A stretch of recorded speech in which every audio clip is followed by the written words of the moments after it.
Well, Kerel, Adrianne, thanks so much for joining me. Thank you for having Happy us. to be here. Absolutely. So I wanted to start with both of you are marketers.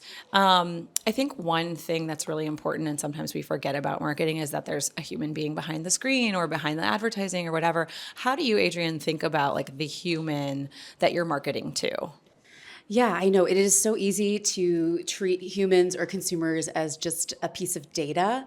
But what we think about, particularly Kimberly-Clark, and what I think about is what's the impact this is going to make in someone's life. I'm very fortunate to work for a company where our products impact so many different people at so many different stages of our life. And it, like, you see it in the creative, you see it in the messaging, you see it in the innovation. And at the heart, yes, as a marketer, right, we're going to leverage data to get to the right audience so that they actually buy our product because they can get the value and the education from our product. But really kind of keeping focus on who at home. Is it mom? Is it dad? Is it a caregiver, Right. a parent? Like, who is it that we are ultimately trying to help with our products? And so I Right. just kind of bring my team and bring myself kind of through that every day because it's so easy to get lost. Yeah, and to think about things as a campaign. I know you and I Right. have talked about this in the past, especially with B2B marketing. Sometimes it's like, well, here's our campaign. And it's like, well, would you watch that? Right, So right. how do you think about that from your perspective? Yeah. So I think, and again, we've had this conversation before, but I think from a B2B marketing perspective, sometimes we can over-index on data and performance, and we forget that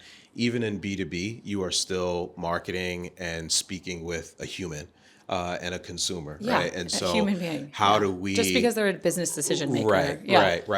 right. So it's like, how do we have that mix between making sure that our target audience understands our products and services and how to use them, but also creating a great experience for our consumers as well too? Because at the end of the day, right, a lot of companies have very similar products, and there isn't all that much difference between some of the products. So service is going to be super important there, Yeah. right? Creating a great experience is going to be super important. Creating something that's memorable for Yeah. your target audience is going to be super important. Yeah, and meaningful. Yeah. Speaking of meaning, I would love to ask you guys about a campaign or a commercial or something that you've done in your career that had a lot of meaning to you. Yeah, this is actually a really recent one. At Kimberly-Clark, we have Huggies diapers, and you walk into a mass or you go online, mass store online, or you go into a grocery store and you see the regular Huggies diapers. What you don't know is all about the NICU babies, who are the diapers. If a regular diaper is like the size of little NICU baby diapers, itty bitty, and Casey is really leaning in because we do provide hospitals with diapers, and we have a new campaign about little fighters, and it makes me cry every single time. And we have a wonderful woman who happened to be a NICU baby, who now is a nurse who works with NICU babies, and you see kind of her journey, and it's like it just gets me very emotional every time I think about it, because something as simple as a diaper is really making a difference in a parent's life and a baby's life that ultimately Yeah. grows up to be a very, productive part of society, right? That's so sweet. Yeah.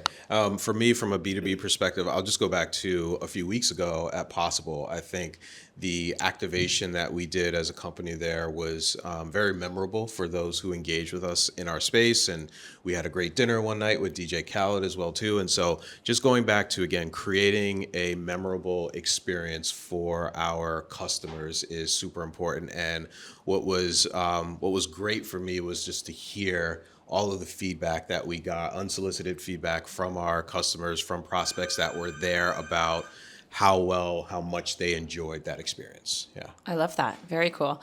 Okay, so I'm going to switch us gears again and go a little bit more to the human side. So, Adrianne, can you tell me a little bit about your background and, how did you get to where you are? And I guess what's something that's not on your LinkedIn? So I originally from North Florida, but grew up in New Jersey. I like to consider myself a Campbell kid because my dad spent a better part of his career Oh, wow. at Campbell Soup, Cool. the Campbell Soup Company now, Campbell's. And so kind of CPG was always ingrained in me. But as I went through college, I actually studied engineering, and then I went into supply chain in the pharmaceutical industry. So not quite CPG, but it kind of was my springboard where I had this epiphany that I did want to go into CPG. I did want to be a marketer. And so from there, went into brand marketing, went to work for Amazon. So was on the retail side, also a startup within Amazon, and then kind of found this kind of perfect mix of CPG, technology, digital, and I came back to the CPG industry to start up e-com organizations in a couple of places, and then at KC kind of evolved that. So a lot of functions. And I think that's kind of what led me to where I am today, where I have to touch all of those different functions. So that's kind of been the rise. Some risk taking was in there too. Okay. But what you wouldn't see on LinkedIn is that I actually had aspirations, young, 17-year-old, to be a chemical engineer. Okay. Quickly learned that was not for me when I took the intro class. So one life lesson was you pivot when you need to pivot, right? And so ended up in a different form of engineering. But so kind of life changed, when you're in your teens and 20s. But that's not something most people don't even know I have an engineering background, believe it or not. So so I would say that, and then I love writing. So I have very cool, very sciencey person, but I love to write, and that's so awesome. I would say that's the other thing. Okay, cool. What about you? What's something that's not on your LinkedIn bio? We've talked about this before, cycling. Okay, right? That's super important for me personally for a couple of reasons. One, it's great exercise. Two, I think it's a great way to see whatever city that you're in riding a bike. And then three, I think I do some of my best thinking when I'm on a bike and I'm just out on the road. And so I love that. And I also think that people underestimate that it's more of a mental challenge to cycle than it is physical, right? Especially when you're going those long distances. So it's a great way to test yourself. I once heard somebody say that no good idea has ever come while you were sitting in a cubicle. 100% correct. Yes. Where do you find your moments of inspiration, Adrianne? I can't believe I'm going to say this on camera, but the shower. Okay, that's right. It's like my no quiet distraction. time. There's no distraction. You can get lost in your thoughts. I am certain the water company or eco-friendly people are mad at me for saying that, but I will stand in the shower for long periods of time just thinking. Yeah. Okay, Kerel, what is something that you block and protect in your calendar no matter what? Block and protect in my time with my family. Nice. That is super important to me.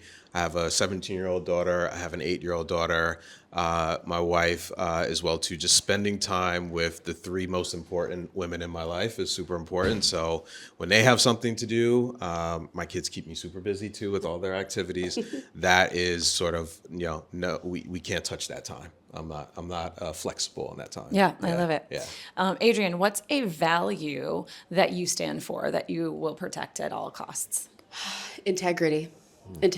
I if you break trust, through doing something that is not with integrity or having strong moral compass, that to me is a deal breaker. Yeah, I absolutely. really place a lot of value. Do what you say. Be honest. Right. Own your mistakes. I'm the first person. If something doesn't work, hey, didn't work for me, didn't deliver, or need to do something a little bit different. But to me, operating with integrity is at the core of everything. Doesn't that seem just so simple, right? Just know. do what you say you're going to do. Right. It's unbelievable how many people don't do that. I know. I think it's because people are afraid. Yeah. Right? They're just afraid to, and being honest and taking the high road is not always the easiest thing to do, but I place a lot of value in that personally and professionally. Very cool. Kerel, if you could give advice to your younger self, what would you tell him? Take more chances earlier in your life, right? I think when I started my professional life, I was very much about I'm gonna grow my career sort of the traditional way, and I didn't take as many chances or think as much outside of the box as I do now. And so I definitely would go back and tell my younger self to do that. And you mentioned risk taking was something that you've that's been important to you throughout the years. What would you tell your younger self? I would tell my younger self, and I've told this to my stepdaughter who just graduated from college a couple of years ago, that the path is not linear, right? My path was not a straight, shot up. I move through different functions. I move through different industries. And I think that makes me a much more complete leader and having an empathetic leader. And so what I try to tell mentees and younger folks is that it's not a perfect, like Right. 1, 2, 3, 4, 5. No. It might be a 1, 3, 6, 9. You Yeah. know, right? Yeah, So, Yeah. So don't be afraid Yeah. to do that. You And and sorry, I was gonna say you and I can bond over that because it's the same thing. I started out my career in ad operations. Yeah. I've led account management teams. I did product marketing, so it definitely was not a straight path to CMO. But to your point, I feel like all those different experiences help me be more empathetic in the role that I am in today. So I totally agree with you. Yep. And you don't have to know everything, right? You don't Yeah. have But it to gives know you just everything. that Yeah, little yeah, bit. yeah. Yeah. So Yep. And also, like, you know, you don't have to fret so much over it. You know, we think that like everybody else's career, it looks like this. It's linear. Everyone else is doing something that I should be doing, but it's like I think you're right. It's like, well, it doesn't matter. Don't measure yourself against somebody else's measuring stick. 100%. I had the opportunity to manage some folks just coming out of college, and they're always focused on everyone else. And I'm like, just stay focused on you. Exactly. Right? Yeah. Control your own, like very cliche, control your own controllable, but it's very true. Like if you do well, you will see success. Like don't focus on others. Yeah. Do you have any sort of leadership advice that you kind of always give to? Yeah, the one thing that I always tell folks, especially new people coming into the organization, is learn the company before you start to actually execute on your function, right? True. That's smart. Yeah, So true. meet the people, understand the culture, understand how we service our clients, understand how we make money, and then go do what you need to do. I feel like a lot of times where things don't work out for people when they come into an organization is because they try to take what they've done in the past and just plug it in and think it's going to work. And every organization is different. My, if I can jump in here, my dad used to tell me, Adrianne, when you start a new company, work within the system to change the system. Love that. And so, like, I think that just kind of is almost, you know, very similar to what you're sharing. Like, you don't want to come in and just wreck everything. Like, learn it. Yeah, absolutely. Make those small kind of incremental changes. Yeah. Yeah. I have a fun one for you guys. Okay. What is a belief about marketing that you used to hold but have since let go of? I would say for me earlier in my marketing journey, it was all about data and performance, right? And while those are certainly important, I think as an industry, we've over-indexed on that, and we've lost that ability to make that emotional connection with your consumers. And so I'm much more about, as I was saying earlier, how do we create that connection? How do we create a great experience for our consumers? Yeah. So I would say when I was starting out in brand marketing, I think there was this misnomer of, marketing versus sales. And that has evolved. I mean, it is all kind of collapsing, right? So now having been on the brand side and now today with digital, with, omni-channel marketing, shopper marketing, it's full funnel. So marketing, it touches everything, every function.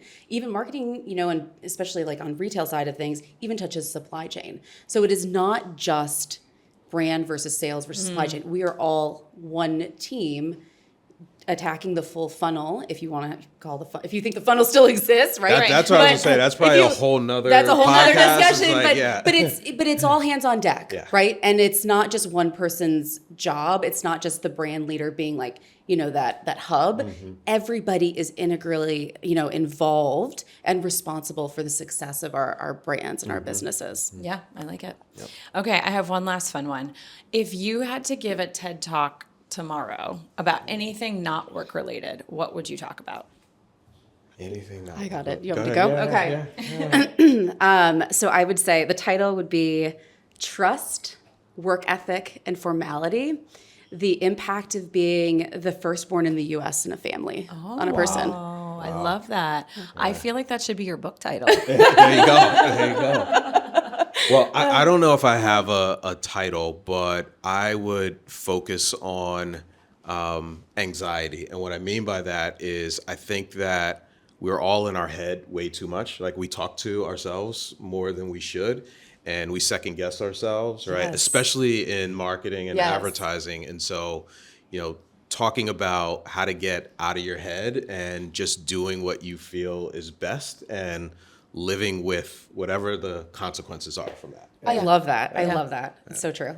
I love that too. I think, what would mine be about? I think mine would be about, have you guys ever heard of the Enneagram? Yes. That's what mine would be about. Tell me more.